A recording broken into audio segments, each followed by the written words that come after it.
ચલો લખો બેટા.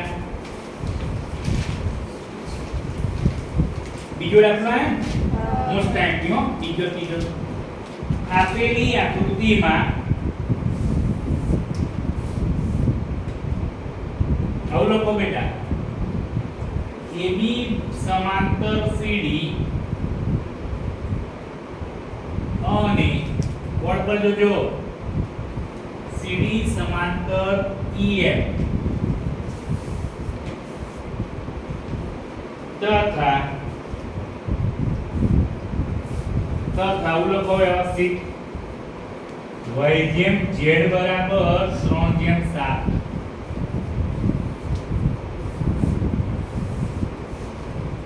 હોય તો x નું માપ શોધો.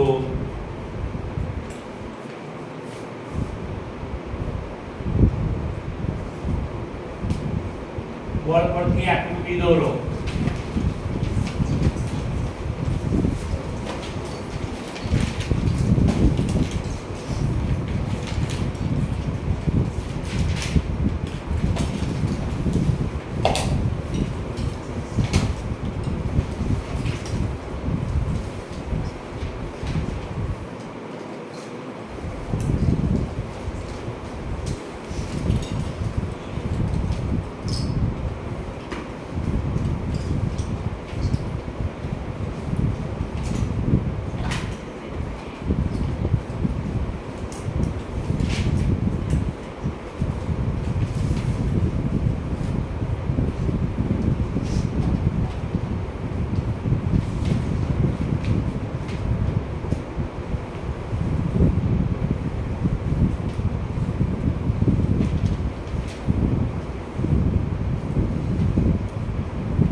એને સમજવાનું હોય, ધ્યાન રાખવાનું. આજના 4 દાખલા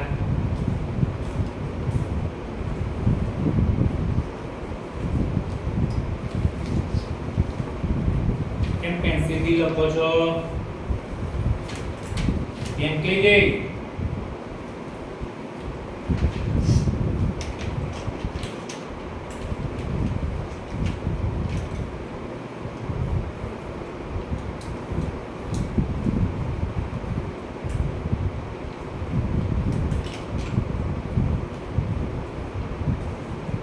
દોડ્યા પછી એની નીચે લખતી હોય તો સરસ ના લખાય.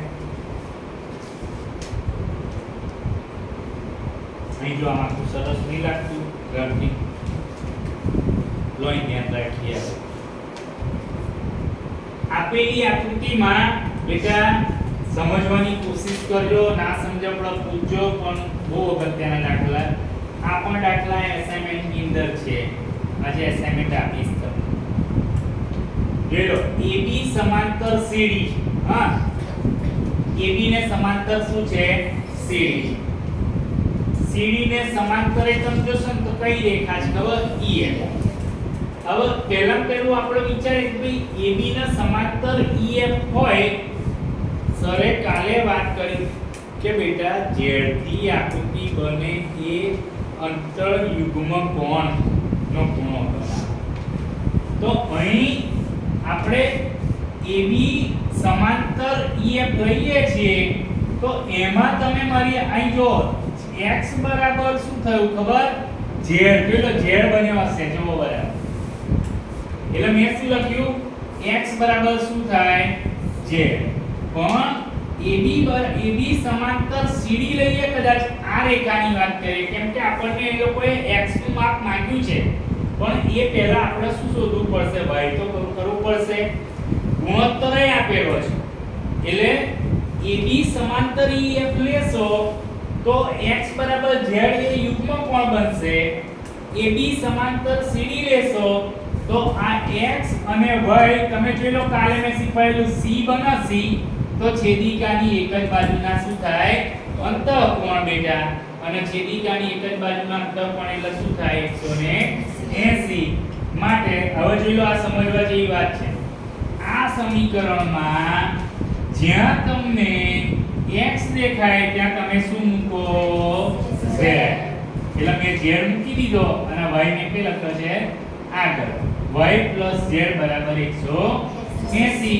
આપણા દાખલામાં બેટા yz જેમ z બરાબર 3 જેમ 7 આપેલું છે. એટલે આ y નું માપ છે, આ કોનું માપ છે? z નું માપ છે. સરવાળો થયો 3 + 7 કેટલો? 10. હવે z નું માપ કેમ સર શોધો છો?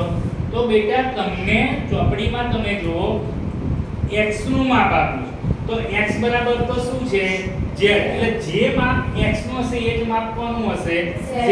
અથવા બેટા જે માપ z નું છે એ માપ કોનું હશે? x. એટલે z બરાબર એનો ગુણોત્તર 7 છે અને કુલ સરવાળો કેટલો છે? 10. અને 0 કટ કરેલું છે એટલે 18 + 7 126. એટલે z નું માપ 126. તો જો z 126 તો બેટા x કોણ કેટલો હોય? 126. કેમ? કારણ કે એ યુગ્મ કોણના ખૂણા છે. લખીએ. મોસ્ટ એન્ટ્રી હો.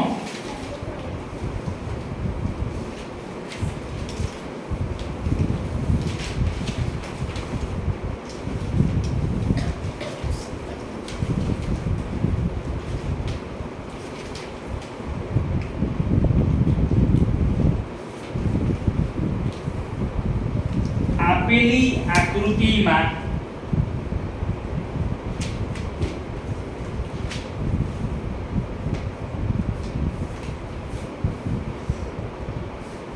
વ્યવસ્થિત લખજો એટલે બિલકુલ ઉતાવળ ના કરતા.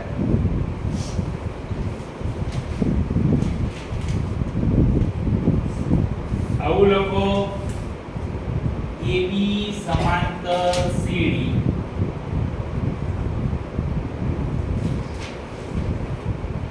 અને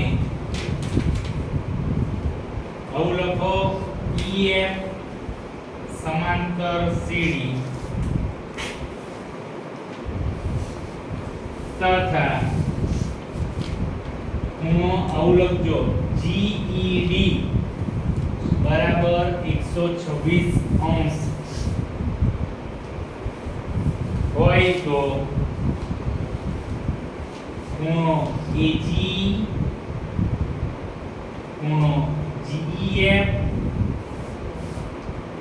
અને ખૂણો FGE શોધો.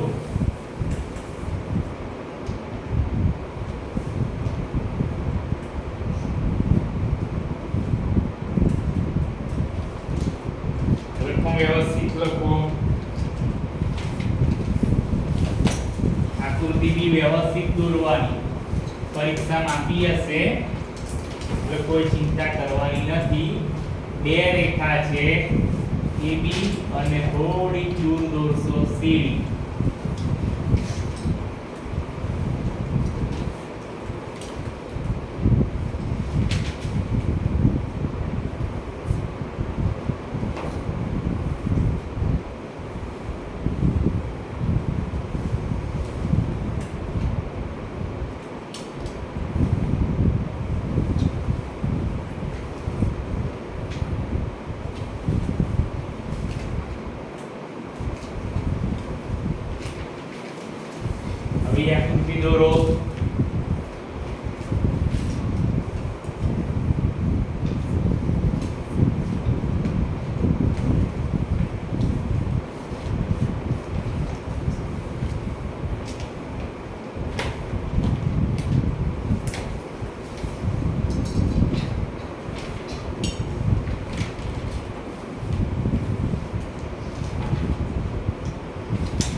AB સમાંતર CD અને EF લંબ CD બરાબર સમજવા જેવું છે AB સમાંતર CD EF લંબ પણ CD છે જો કેમ કે લંબ સાની પર આવેલો છે ખબર CD પર નહીં દેખાતું પ્રકાશ પડે બરાબર થોડા કામ ખસી જવાનું ખસી જાવ એટલું તેમ કરવું ના દેખાય તમારે એડજસ્ટ થઈ જવાનું જોઈ લો AB સમાંતર CD અને બેટા આ જે દોરી છે ને એની છેદિકા છે ત્રણ રીતે દાખલો આવે છે એક યુગ્મ કોણ છે એક આસન કોણ છે અને એક રેખિક જોડ છે તમારે આકૃતિ જોવાની કે આકૃતિમાં અહીંથી ઝેડ ચાલુ થયો તે અહીં D બિંદુ આગળ સીધો ઝેડ પૂરો થયો જુઓ જો સમજ્યા પડે છે શું કહેવા માંગુ છું કે અહીંથી આપણે જોઈ લો પેન બદલું છું કે તમને ખબર પડે સર ચેન્જ કરે છે આ ઝેડ થયો એટલે ઝેડ થી આકૃતિ બની એટલે યુગ્મ કોણ તો બે ખૂણા થયા AGE અને GED એકબીજાના શું છે યુગ્મ કોણ એટલે ખૂણો AGE બરાબર ખૂણો GED યુગ્મ કોણ હોય હવે આનું માપ તો આપણે લખાયું છે 100 ને કેટલું 26 એટલે આ 126 હોય તો આ માપ કેટલું હોય 126 કેમ કે યુગ્મ કોણના ખૂણાઓના માપ કેવા હોય સરખા હવે આ લંબ બતાયો EF લંબ CD ઉપર છે અને આ ખૂણો તમે જોઈ શકો છો FED કેટલા અંશનો છે 90 એ આપણે નહીં કહેતા આકૃતિ બોલે છે આકૃતિ કહે છે કે આકૃતિમાં દર્શાવ્યું છે કે ખૂણો E બરાબર 90 અંશ છે પણ તમે જો આ અગત્યની બાબત ખૂણો GEF વત્તા ખૂણો FED બરાબર કોના મેલ ખૂણા છે ખબર GED તમે જોઈ લો આ GED ની વચ્ચે બે ખૂણા આપેલા છે GEF અને FED માટે એ બંને ખૂણા કહેવાય આસન કોણ અને આસન કોણમાં આ ખૂણો તમે જુઓ તો આપણી આકૃતિમાં કેટલો બતાવ્યો છે 90 અંશ GF તો આપણે શોધવો છે આ 90 છે GD આપણા જગ્યાએ શોધ્યો છે કેટલો આવ્યો 126 90 બેટા પ્લસ છે પેલી સાઈડ લઈ જઈએ તો કેવા થશે માઈનસ એટલે આપણે સરવાળો કરીશું અને બાદબાકી તો કેટલી રહેશે 36 હવે અહીંયા ખૂણો AGE અને ખૂણો FGE બે બાજુ ખૂણા આ અને આ બંને જો આ ખૂણાની વાત ચાલે છે આ ખૂણાની વાત કરે AGE અને ખૂણો FGE બંને રેખિક જોડના ખૂણા છે AGE તો આપણી ચોપડીમાં લખેલું 100 ને કેટલો છે 26 એ પ્લસ છે આપણે પેલી બાજુ લઈ જઈશું એટલે કેવા થશે માઈનસ એટલે ખૂણા FGE નું માપ કેટલું આવશે 54 ઈ જોડા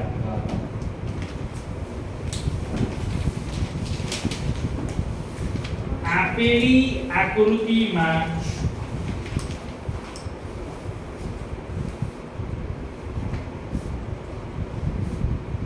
AB સમાંતર CD લખતા ફાવશે AB સમાંતર એટલે વચ્ચે બે લીટી દોરવા બરાબર AB સમાંતર CD અલ્પવિરામ ખૂણો મોસ્ટ એમ્પી દાખલો પૂછાશે જ આવેલો ખૂણો APQ બરાબર 50 અંશ અને ખૂણો PRD બરાબર 127 તો x અને y શોધો રકમ લખી દો બોર્ડ પર મોસ્ટ એમ્પી દાખલો આ પરીક્ષા માટે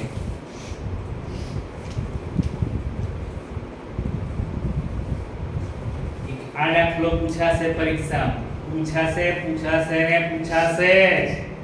અને બીજો બતાવી છે બે છે ને ગોખીન જવાબ કદાચ ભૂલી જાવ ના આવડત મને પૂછજો આ તો ખાલી કહું છું તો કદાચ ના આવડત તમામ મને પૂછવાનો સરળ દાખલો એ બે ત્રણ દાખલા કહીશ એક પેલો હમણાં શીખવાડે 3/7 વાળો એ પણ બહુ આઈએમપી છે પછી એના પછી આ એમપી છે અને ત્રીજો જો આવશે કાલ પરમ દિવસ. આ 3-4 દાખલા કરી જશો તોય બેટા તમારા 3-4 માર્ક આવી જશે. ચાલો લખીએ કરો.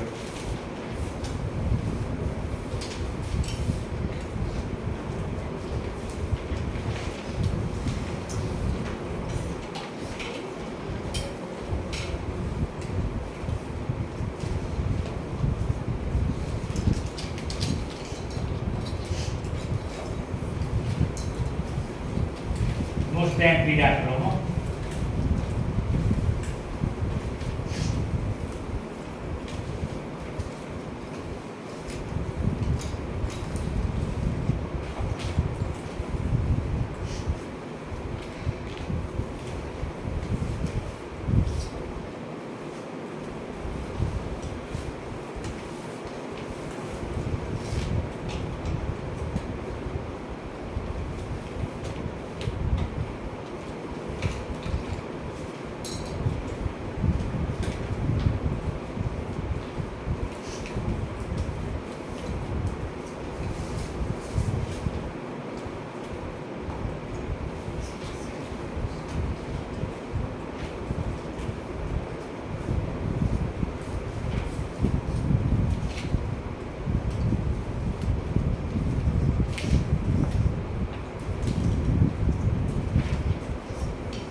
પેજ ગણાવશે સ્કૂલમાં એટલું ડીપમાં નહીં જા, યાદ નહીં રહે.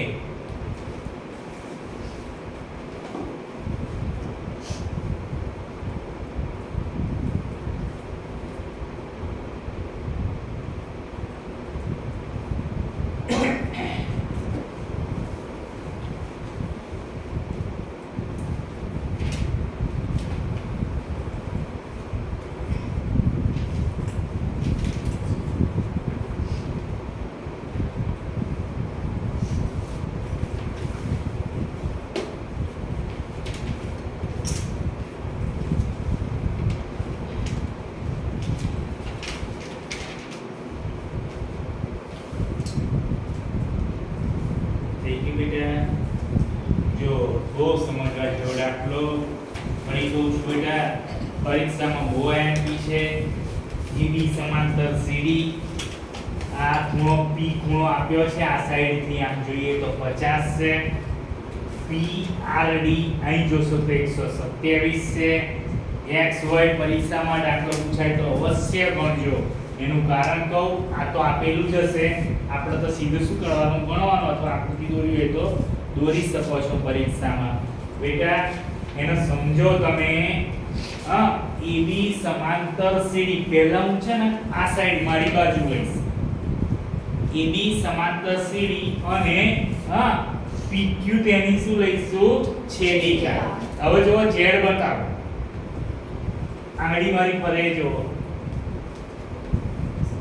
અથવા મારી પૂરી પેન ફરે જોઈએ, એટલે યુગ્મ કોણ થયું? જોજો ખૂણામાં અહીંથી જો APQ અને PQR એકબીજાના શું છે? યુગ્મ કોણ. અરે બેટા આ કેટલા અંશ આપેલો છે? APQ 50, PQR તો Q કેટલા છે? S. તો x નું માપ તો આવી જાય સીધું સરળતાથી. યુગ્મ કોણથી 50, ત્યાં તો z કી બને. હવે જોઈ લો, મેં મારી બાજુથી યુગ્મ કોણ વિચાર્યું કે AB સમાંતર CD અને PQ છેદિકા લીધી. ફરી સમજાવું છું, APQ અને PQR એકબીજાના શું છે? યુગ્મ કોણ. બેટા આ માપ તો એમને આપેલું છે 50 અને અહીંયા x લખ્યું એટલે સીધું ગોઠવી દે એટલે x બરાબર શું થઈ જાય? 50. પણ આ જુઓ, હવે તમારી બાજુ લઈ જઈશ. AB સમાંતર CD અને છેદિકા કઈ લઈશું ખબર? PR. તો એમાં યુગ્મ કોણ જોઈએ? બરાબર જોતા રહેજો, બરાબર. યુગ્મ કોણ APR અને PRD. જો લો અહીંથી આમ z બન્યો હશે. એ યુગ્મ કોણ APR નું માપ તમારે PRD નું માપ જો આપણી એમાં લખ્યું છે ને, PRD માપ કેટલું છે? 127. તો બેટા APR પણ કેટલું થાય? 27. યુગ્મ કોણ એક વસ્તુ યાદ રાખો, બંને માપ કેવા થાય? સરખા. એટલે આ ખબર પડી 127 કેમ લખ્યા? કેમ કે PRD નું માપ કેટલું છે? 127. હવે મેં શું થયું છે લો, આ અગત્યની વસ્તુ કે APR લઈએ છે, એની અંદર બે આસનકોણના ખૂણા પણ છે. એક ખૂણો APQ અને અહીંથી આમ લે QPR. કેમ QPR લઈએ? કેમ કે આપણે y શોધવો છે. APQ આપણને આપ્યું છે 50, QPR એટલે P ખૂણો કેટલો છે? y છે. અને બેટા APR તો આપણે કેટલો અહીં ઉપર શોધ્યો? 127. જે PRD નું માપ હતું એ જ APR નું થયું, કેમ કે યુગ્મ કોણ છે એટલે આ 50 એ બાદ લઈ ગયા એટલે y બરાબર કેટલા થયા? 77. બાદબાકી કરતા ચલો થઈ ગયું.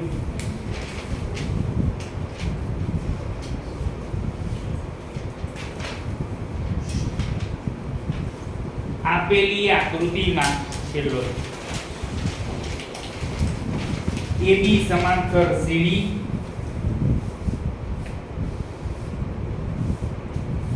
પછી અલ્પવિરામ આવું લખો, CD સમાંતર EF અને EA લંબ AB છે. બોર્ડ પર જોજો ને આવડે.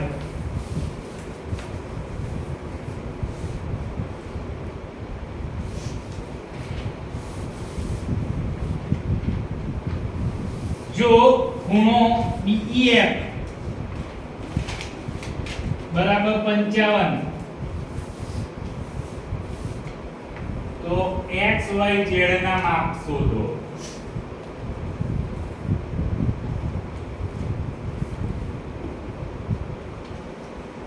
ચાલો આકૃતિ દોરો.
ચાલો AB સમાંતર CD અને CD સમાંતર EF આ EA લંબ છે રેલો EF પર આમ લો તો ને આમ લો તો એ ગણો EF લંબ E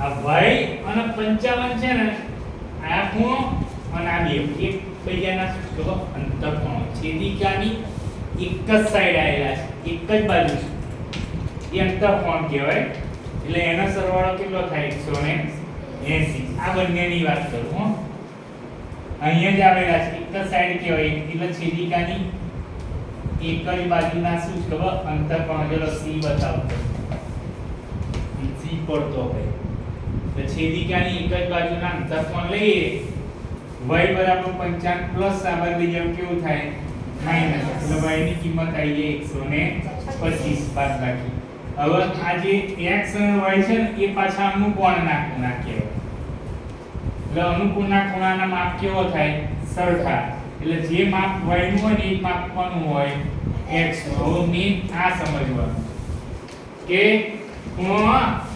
EAB કેટલા અંશનો છે 90 અને ખૂણો આ સમજ FEA પણ FE માં ખૂણો છે ને E માં બે ભેગું બતાવે છે z કોણ છે અને કેટલા છે 55 આ તો 90 છે તો મેં લખી દીધું પણ આની અંદર બે ખૂણા ભેગા થઈ ગયા 55 અને z આ બેનો સરવાળો કર્યો તો 100 ને કેટલા થયા 45 એ પણ છેદિકાની એક જ બાજુના અંતર કોણ એ પ્લસ છે પેપર લઈ જાવ એટલે કેવા થાય માઈનસ એટલે z કેટલો આવ્યો 35 આજે ચાર દાખલા આપણે આકૃતિ વાળા થયા એમાં બે એક પેલું y જેમ z વાળો દાખલો અને આની પહેલા 77 કે જવાબ આવ્યો બે દાખલા પરીક્ષામાં મોટા એમપી આજના દિવસ